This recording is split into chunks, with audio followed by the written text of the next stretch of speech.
Bonjour les amis, c'est Franck, votre spécialiste anti-nuisible. Aujourd'hui, vous allez tout savoir sur le cloporte. Alors les cloportes sont des crustacés terrestres. Il y en a dans le monde plus de 3000 espèces différentes, dont environ 200 en France. L'espèce la plus répandue étant le cloporte commun. Alors le cloporte n'est à proprement dit pas un nuisible, et les différentes espèces de cloportes peuvent avoir quelques petites différences. Certains vont être jaunâtres, d'autres gris, noirs, brun pâle, et même certains seront blancs. Et il y a même une espèce où la carapace est quasiment transparente. Les cloportes peuvent vivre environ 3 ans, sachant qu'ils effectuent une mue tous les mois.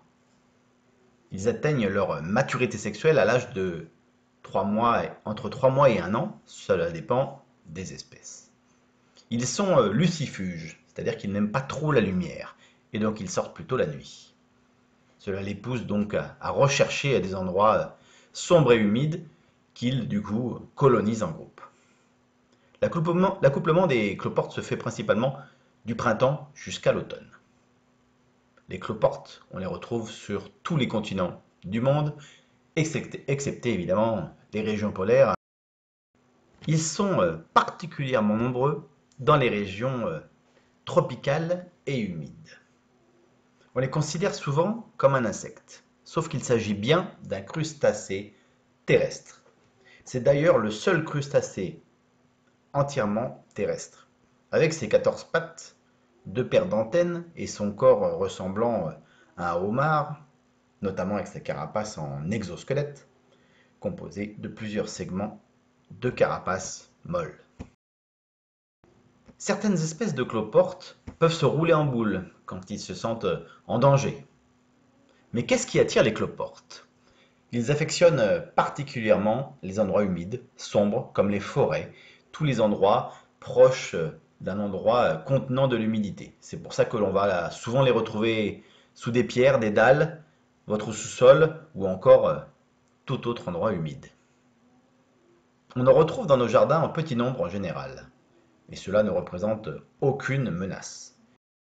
Cependant, malheureusement, des fois dans certains cas, ils peuvent se regrouper par milliers. Et là, évidemment, même si ça ne crée pas de dégâts particuliers, cela peut être effectivement gênant. Les cloportes sont très importants pour l'écosystème. En effet, ils sont détritivores, c'est-à-dire qu'ils se nourrissent de toutes les matières organiques mortes, comme des feuilles mortes, des fruits tombés ou encore des fruits en décomposition et même les excréments d'animaux. Ils ne s'attaquent pas aux plantes vivantes et du coup, ils nous laissent tranquilles. Et c'est pour ça qu'ils ne sont absolument pas considérés comme nuisibles. D'autant qu'ils ne piquent pas, ne mordent pas et ne transmettent absolument aucune maladie. Les cloportes sont beaucoup moins visibles les mois où il y a des périodes sèches. Ils mesurent pour la plupart environ 15 mm de long, mais certaines espèces peuvent atteindre jusqu'à 50 cm. Eh oui, vous avez bien entendu, 50 cm. Imaginez un peu si vous en aviez une dizaine dans votre jardin. Le cycle du cloporte passe par plusieurs phases. L'œuf, la larve, la juvénile, puis ensuite l'adulte. En fin de vidéo, je vous donnerai quelques petits conseils pour limiter leur prolifération chez vous. Vous ne verrez très certainement jamais d'œufs de cloporte. En effet, la femelle les transporte dans sa poche à couver. Les œufs deviennent ensuite des larves. Les larves ressemblent à des cloportes adultes, mais plus claires et avec moins de pattes.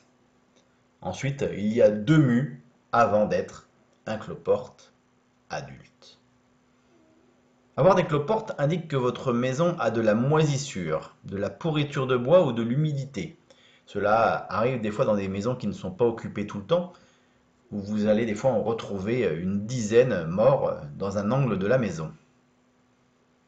Pour limiter leur prolifération, limitez donc les différentes sources de leur développement.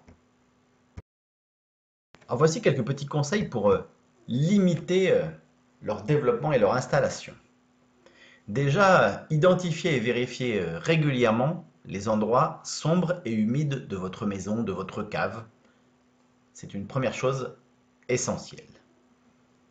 Concernant l'extérieur de votre maison, comblez les fissures présentes dans les murs, dans les murets, dans les escaliers extérieurs. C'est tous les endroits où ils vont pouvoir se cacher. Évitez également l'accumulation de feuilles mortes ou de débris végétaux à proximité de votre maison. Vous pouvez le mettre effectivement tout au bout de votre jardin si votre jardin est assez grand.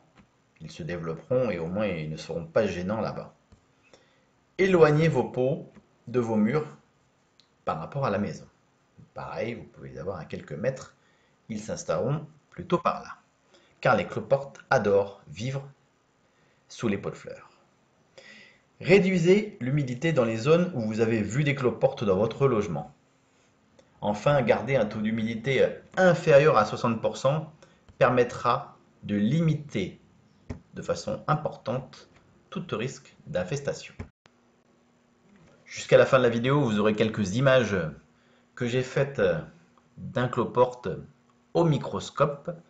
Vous allez voir, c'est fascinant. Si, c'est fascinant, je vous l'assure. Bon, cette petite vidéo, j'espère qu'elle vous a apporté quelques petites réponses et quelques petits conseils sur les cloportes. En résumé, ils ne sont pas dangereux, ils sont utiles pour l'écosystème. Laissez-les tranquilles, essayez juste de les écarter de votre maison et comme ça, tout le monde vivra paisiblement. En tout cas, merci à vous d'avoir regardé cette vidéo. N'hésitez pas à mettre un petit j'aime, un petit commentaire, ça fait toujours plaisir. Une petite question, une observation, n'hésitez pas à la faire pareil en commentaire. Et puis, je vous dis à bientôt.